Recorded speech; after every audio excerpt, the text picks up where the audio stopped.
So this is something so great. In a place like Coimbatore where people are so materialistic that no, God's temple is God's temple. You cannot steal things from there because it will have punishment, which is true also. But but to believe in it and to think that way is ingrained. So this is the beauty of an Indian. He's so innocent and simple, and as I've told you, the Britishers ruled us, and now these horrible so-called politicians are going to rule us and have been ruling us. The whole system is so wretched. I don't know how we are going to change it unless and until we jump into politics. I cannot see any silver lining because they have no sense of humanity, no sense of humanity, no sensitivity left to that. Like I would say, as in the West, I find because they listen to this pop music, their limbic area is become so dull that they cannot like any music which is soft. In the same way, in India, these politicians have become so dumbfounded that they are not at all sensitive to humanity or to human sufferings. On the contrary, they use it for their own purpose. So this is a very big problem of this country, the poverty part. But SahajaYoga can solve the problem very well and slowly. But I think it is inevitable that we have to think of joining this wretched politics, so-called, to put it right. As we have improved the people who have been so much negative, I am sure this will also help us in this country and all over. Everywhere this is the case, not only in India. It's a different style. But everywhere this is the case is that they all take you for a ride. All right. Now today I am telling you this because Ramadasa was the guru of Shivaji. And he was the man who was very detached. He was Hanumana himself.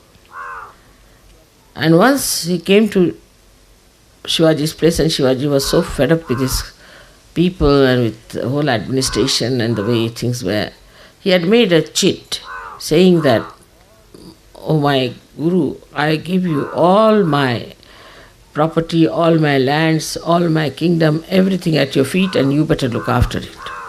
And he put that chit in the, we have that jholis in the cloth sort of a thing. So he stood in the door and read it, and he said, "What? You've given me everything." He said, "I'm a sannyasi and I don't know administration. But you can do everything the same way as you have been doing, but be detached about it. And to show that you are detached, you must use a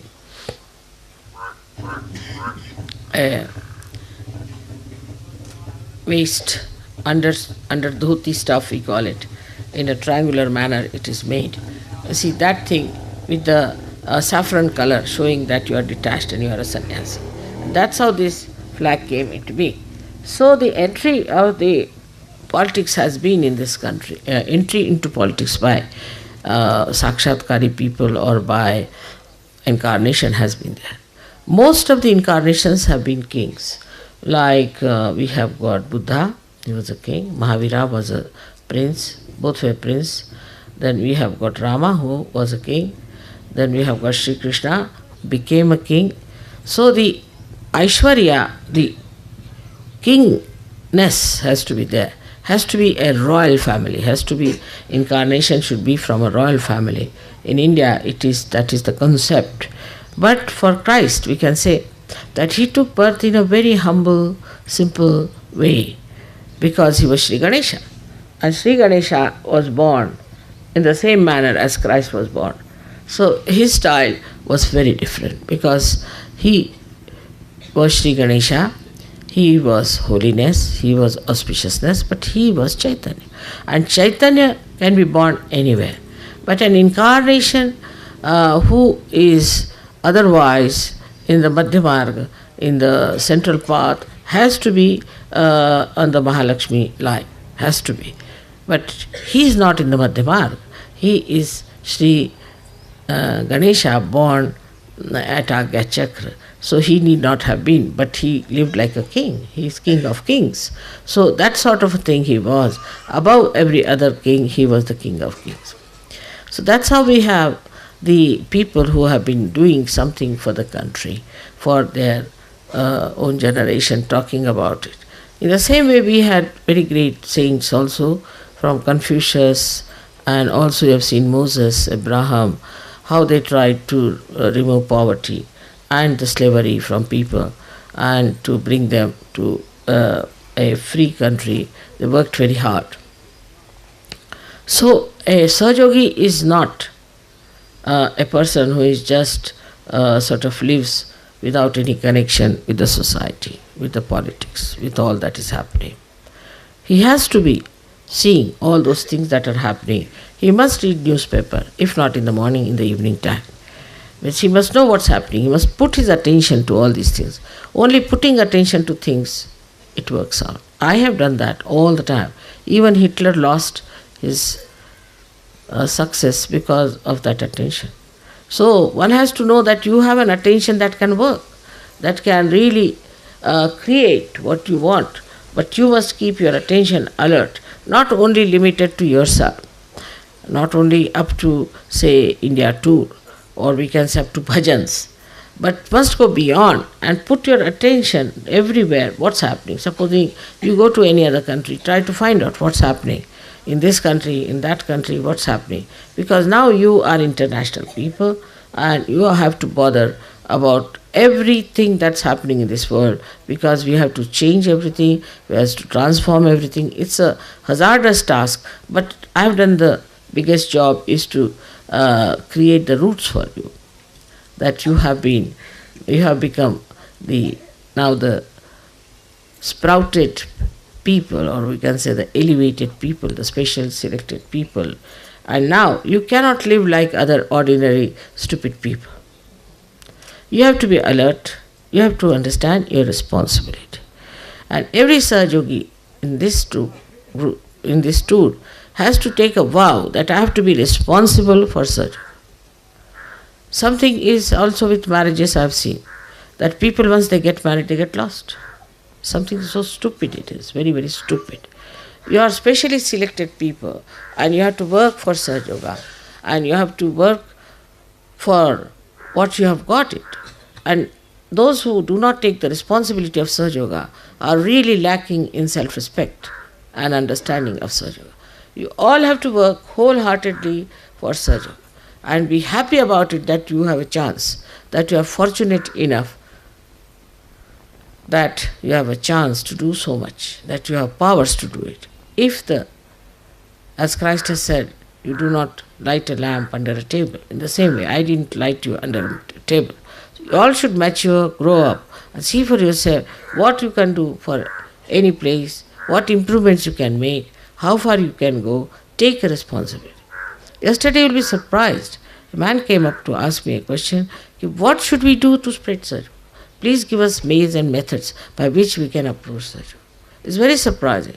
Of course, I am going to give them a big agenda for that, no doubt. I have so many ideas in my head. But you have to also think about what you can do in your own country, how to develop Sahaja in people, and how to put your attention to different problems that are in and to solve the problems. Because as I am a desireless person, it doesn't work. You have to desire for something that you want and genuinely desire for the genuine good of the people, for the hita of the people, and not for your personal thing. So you have to get out of your personal idea, your personal views and your personal chakras. This is wrong with my chakra, that is wrong with another chakra. Doesn't matter. Once you make this body run for Sahaja, everything gets solved. What's the use of curing or helping somebody's chakra when he's no good for Sahaja? Divine doesn't help such useless people. Divine has common sense. So this is what is very important for all of us, to take the responsibility of Sahaja in your own country and to pay attention to all countries wherever there is a problem. I am doing this very much, and you can see that those people who boast so much and who are so dishonest and who are trying to be very dominating suddenly go down, like Idi Amin. Then you've got this Marcos, so many people. But you also should pay attention. I read about 8 newspapers every day, and I see to it that I pay attention to all the proper places where it is needed.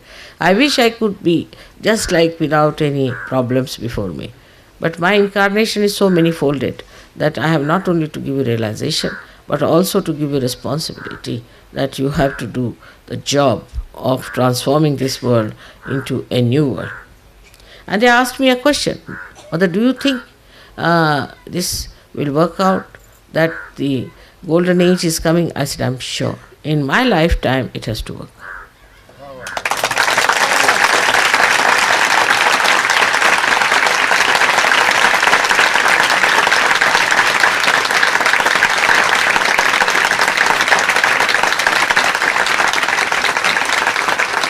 But I cannot do it single-handed. I cannot do it single-handed. It will fizzle out. You all have to help me. You have to work it out. Then only I can do it.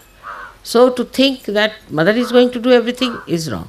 I am going to work through you. If I could have done it, I would not have asked you to get your realization. So you are the channels and you have to work out the whole system yourself. First of all, one has to know that it is our responsibility. As soon as you do that, all your badhas, all your problems will go away. So take out your attention from yourself and don't put it on other Sahajogis, but put it on the wider, say, what we can do. Secondly, also, I have seen many people who are kind to non-Sahajogis and unkind to Sahajogis. It's something surprising. These are your brothers and sisters, and others have no relationship with you. This must be understood. Regarding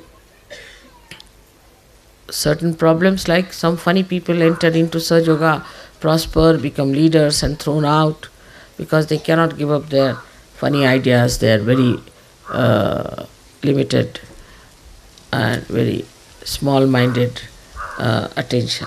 They cannot get out of it. So don't worry about such people. Thank God they have gone out, because they would have kept you in a little pot and you would have been melting in that pot. So this is best is not to worry about such people. Thank God they are out, so that one more stupid bondage has gone. So don't think about those people who have gone wrong.